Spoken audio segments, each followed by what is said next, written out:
그동안 우리가 애굽의 9가지 재앙에 대한 말씀을 함께 살폈습니다. 지금까지 9번의 재앙을 통해 하나님께서 경고했음에도 불구하고 바로의 완악함으로 마지막 10번째 재앙이 임하게 됩니다. 자, 오늘은 그 마지막 재앙으로 애굽의 모든 장자들이 죽는 끔찍한 정말 재앙을 당하게 됩니다. 이 마지막 재앙 역시 완악한 바로가 스스로 자초했다는 것을 우리는 잊지 말아야 될 것입니다. 그렇다면 왜 마지막 재앙이 장자의 죽음이었을까? 그것은 출애굽기 11장 6절에 보면은 애굽 온 땅에 전무후무한 큰 부르짖음이 있으리라. 이 말씀처럼 마지막 재앙인 만큼 정말 온 땅에 전무후무한 큰 비극의 슬픔을 정말 말로 표현할 수 없는 엄청난 재앙이라는 것이죠. 또 하나는 왜 마지막 재앙이 장자의 죽음이었을까?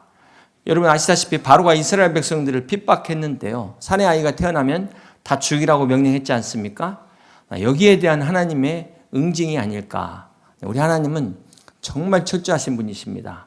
행한 대로 갚으시는 하나님이시라는 것을, 그러나 사랑의 하나님, 우리의 벌은 3대까지지만 축복은 1000대까지 베푸시는 하나님이신 것을 기억하시길 바랍니다.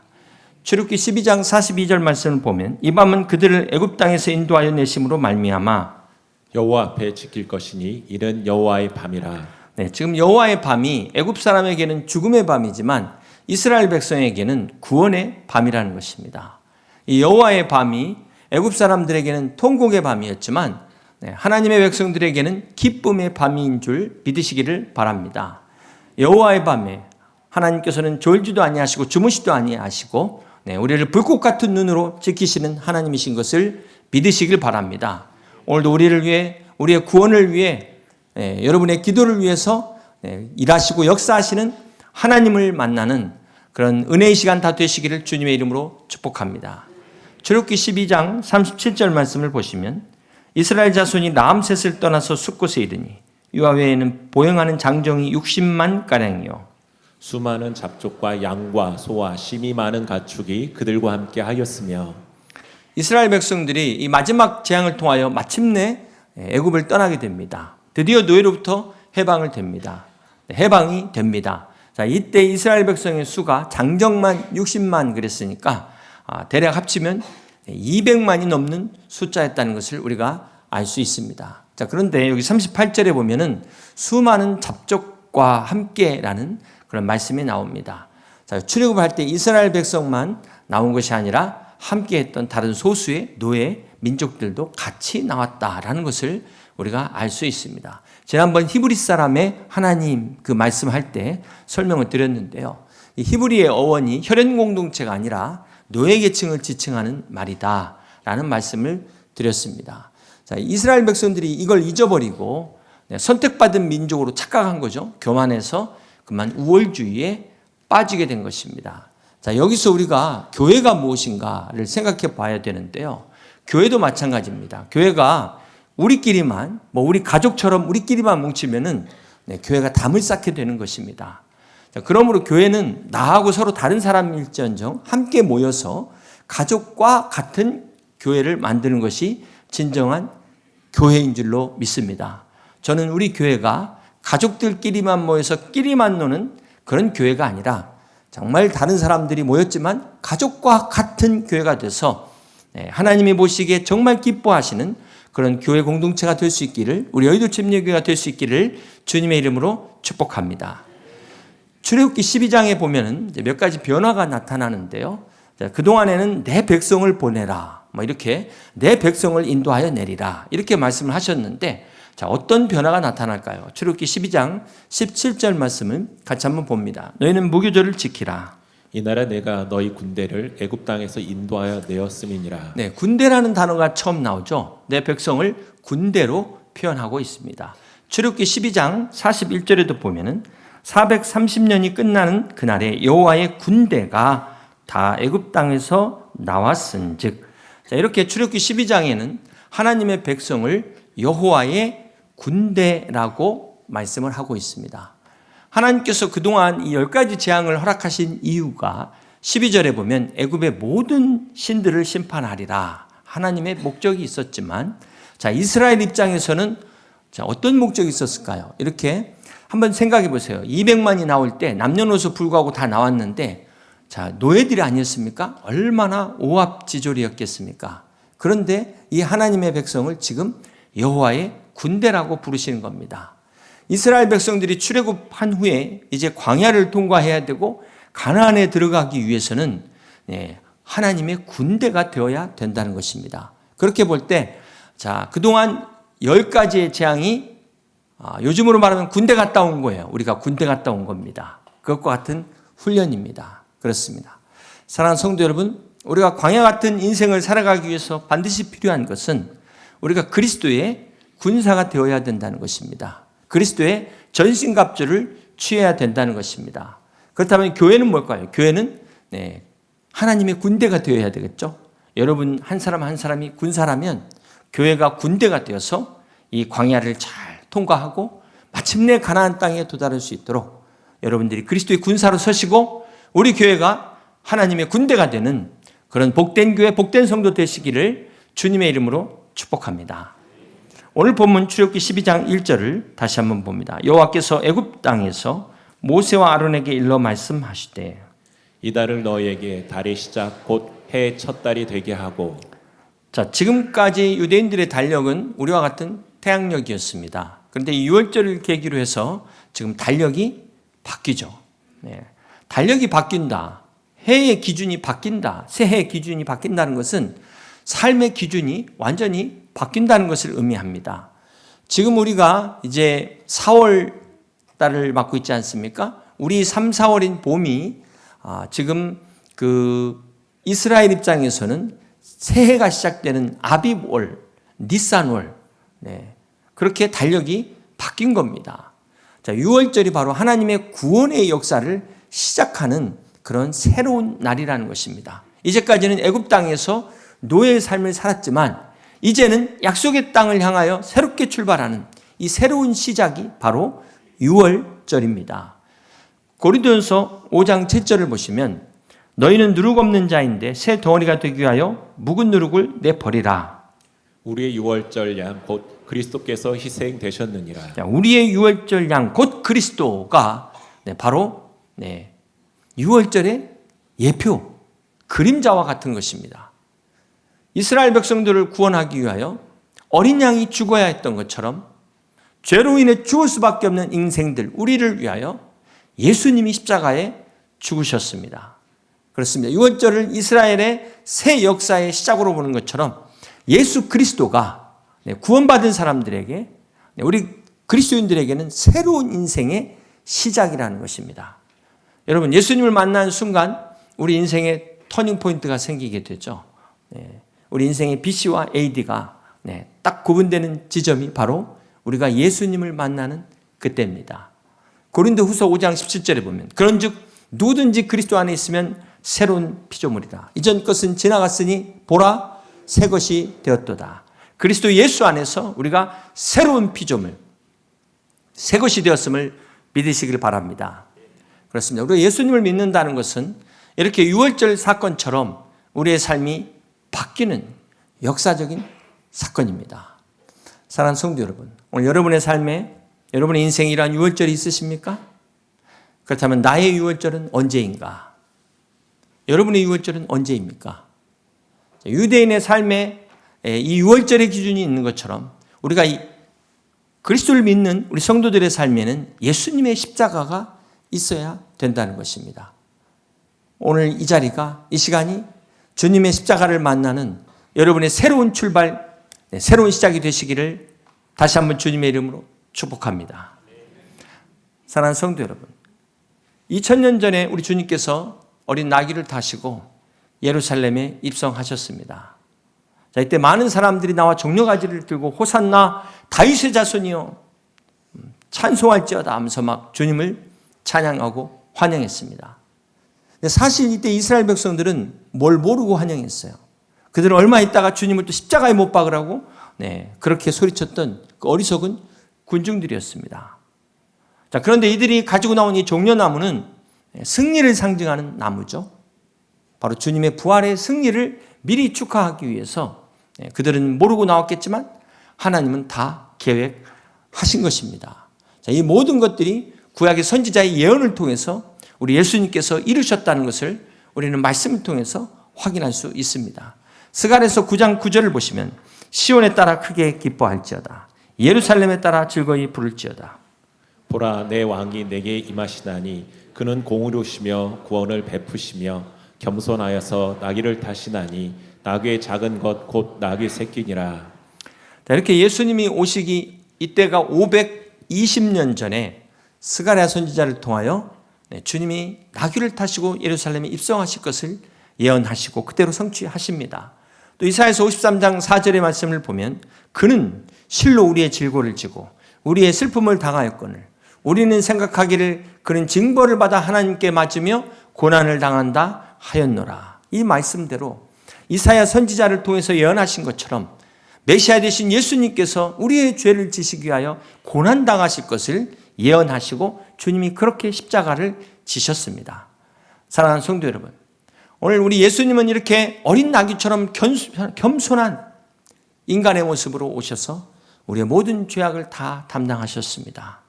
우리의 모든 고통과 슬픔을 다 짊어지셨습니다.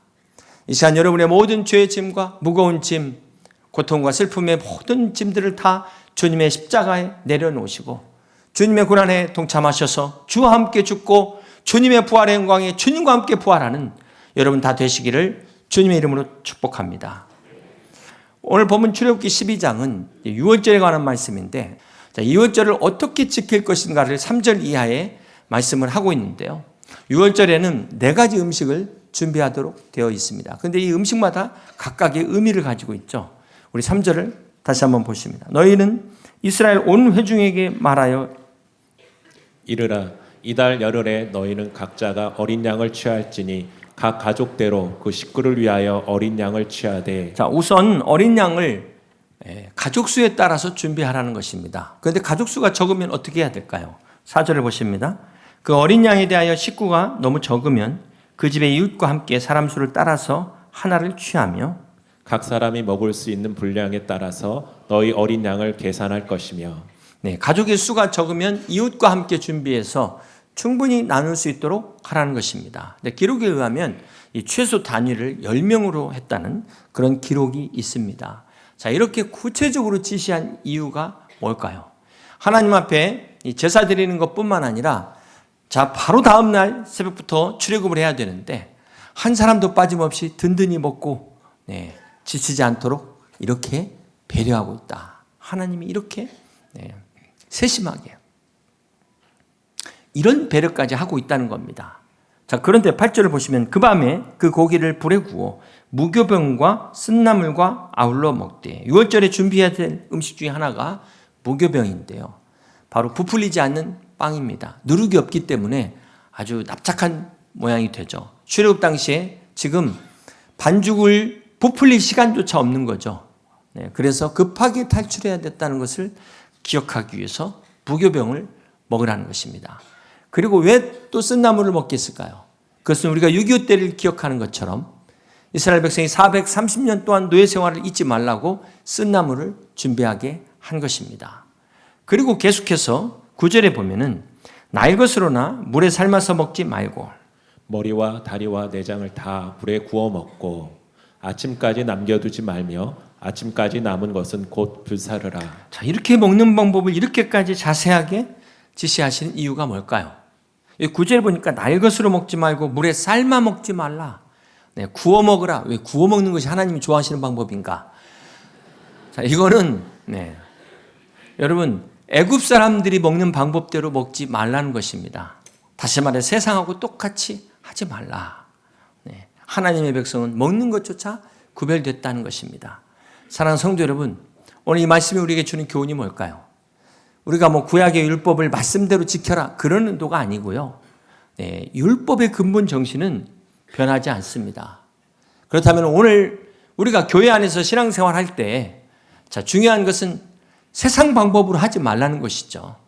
하나님의 교회는 하나님의 방법으로 하나님의 말씀대로 하는 것입니다. 내 뜻대로 내 방법대로 세상적인 것을 가지고 하는 것이 아니다라는 것을 기억하시길 바랍니다. 계속해서 12장 5절을 보면 너희 어린 양은 흠없고 일련된 수컷으로 하되. 자, 여기 보면 어린 양을 흠없는 양으로 해라. 이 흠없는 양, 어린 양이 누구를 지칭할까요? 바로 우리 죄를 대신할 예수 그리스도를 예표하고 있다는 것입니다. 요한복음 1장 29절에 보면은 이튿날 요한이 예수께서 자기에게 나오심을 보고 이르되 보라, 세상 죄를 지고 가는 하나님의 어린 양이로다. 이렇게 요한은 예수님이 바로 세상의 죄를 감당하시기 위하여 유월절 어린 양으로 오신 분이다 라고 증거하고 있습니다. 그렇습니다. 또 출애굽기 12장 46절에 보면은 예수님을 지칭하는 말 중에 또 한 구절이 나오는데요. 한 집에서 먹되 그 고기를 조금도 집 밖으로 내지 말고 어떻게 하라고요? 뼈도 꺾지 말지며. 아니, 급하게 지금 먹는 와중에 뭔 뼈를 꺾지 말고까지 이렇게 세세하게 말씀을 하셨을까요? 그 뼈를 뒀다가 뭐 어디다 쓰려고 하는 겁니까? 요한복음 19장에 보면 예수님이 십자가에 달리셨을 때 로마 군인들이 예수님이 죽었는지를 확인하기 위해서 어떻게 합니까? 십자가에 달린 사람이 고통스럽게 죽어가는데 마지막 그 숨을 빨리 끊기 위해서 다리에 뼈를 꺾습니다. 그런데 주님은 이미 그 전에 돌아가셨기 때문에 꺾을 필요가 없었던 거예요. 이것도 다 구약에 예언된 대로 주님이 성취하신 것입니다. 자, 사랑하는 성도 여러분, 오늘 본문에 이렇게 유월절을 지키는 여러 가지 절차를 아주 상세하게 세밀하게 가르쳐주고 있습니다. 자, 그런데 이 많은 구절 중에 이 여러 가지 중에 가장 중요한 것은 어떤 것일까요? 바로 7절입니다. 그 피를 양을 먹을 집 좌우 문설주와 임방에 바르고. 이 어린 양의 피를 문설주와 임방에 바르는 것입니다. 그래서 유월이라는 게 패스오버, 넘어간다는 뜻이죠. 출애굽기 12장 13절에 보면은 내가 애굽 땅을 칠 때 그 피가 너희가 사는 집에 있어서 너희를 위하여 표적이 될지라. 피가 표적이 된다는 것입니다. 그래서 내가 피를 볼 때 너희를 넘어가리니. 이게 패스오버, 유월입니다. 재앙이 너희에게 내려 멸하지 아니하리라. 지금 이스라엘 백성을 포함한 온 애굽인이 집에 지금 장자의 죽음이라는 재앙이 들이닥치고 있는데 어린 양의 피를 문설주와 임방에 바른 집은 패스오버, 넘어간다는 것입니다. 그러면서 여기서 중요한 기준이 있죠. 죽느냐 사느냐의 기준이 무엇입니까? 어린 양의 피를 발랐느냐 바르지 않았느냐. 가장 중요한 핵심은 이들이 이스라엘 백성이었냐 아니었냐, 이걸 보는 게 아니었다는 거예요. 비록 이스라엘 민족이 아니었는데도 어린 양의 피를 바른 집은 죽음의 사자가 넘어갔지만 이스라엘 민족인데도 어린 양의 피가 없는 사람들은 다 죽음의 재앙에 처했다는 것입니다. 자, 이게 중요한 교훈이에요. 사랑하는 성도 여러분, 자, 이스라엘 백성들이 지금 이 문설주와 임방에 어린 양의 피를 바르는 모습을 한번 생각해 보세요. 어떤 모습으로 발랐을까요? 문설주는 이 문의 좌우 기둥입니다. 그리고 임방은 문의 상단과 하단. 그러니까 문설주 좌우를 바르고 임방의 상단과 하단을 바르면 무슨 모양이 돼요? 십자가 모양이 되는 겁니다. 어린 양의 피가 바로 예수님의 십자가의 보혈을 상징한다는 것입니다. 그렇습니다. 마지막 재앙이 내리던 그 밤에 이 재앙을 면하게 한 유일한 방법이 어린 양의 피였습니다. 여러분, 이 당시에 참 애굽 사람들 중에 정말 착한 사람 왜 없었겠어요? 법 없이 사는 사람, 정말 그런 사람이 있었을 것이고, 또 이스라엘 백성 중에는 또 죄 많이 짓고 그런 나쁜 사람도 있었을 겁니다. 근데 이게 문제가 안 됐다는 거예요. 중요한 건 어린 양의 피가 있냐 없냐, 이게 구원의 근거였다는 것입니다. 자, 무슨 말입니까? 오늘 우리가 구원받는 근거가 여러분이 지금까지 얼마나 착하게 살아오셨습니까?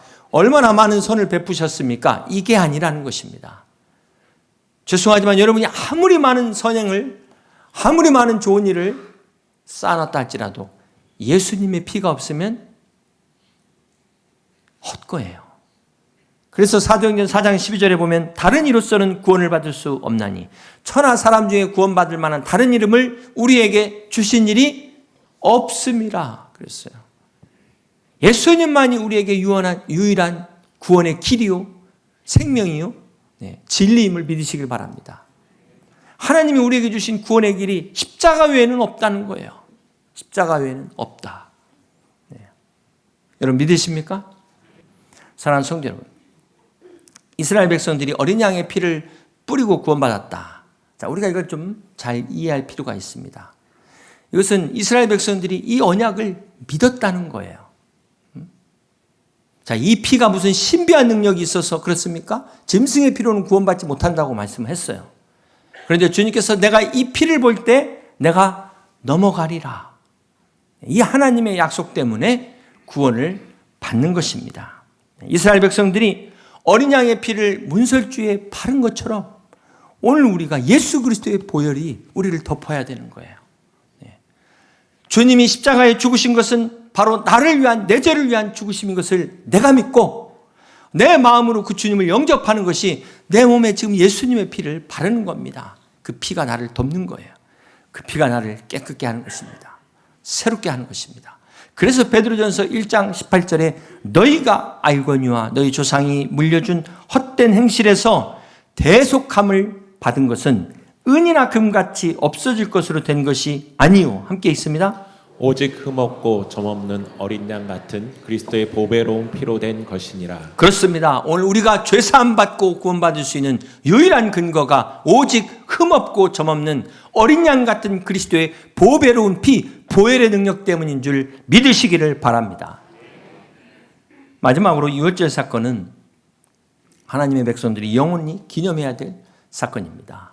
출애굽기 12장 14절을 같이 한번 보시면 너희는 이날을 기념하여 여호와의 절기를 삼아 영원한 규례로 대대로 지킬지니라. 이 유월절은 영원히 대대로 지켜야 될 절기라는 것입니다.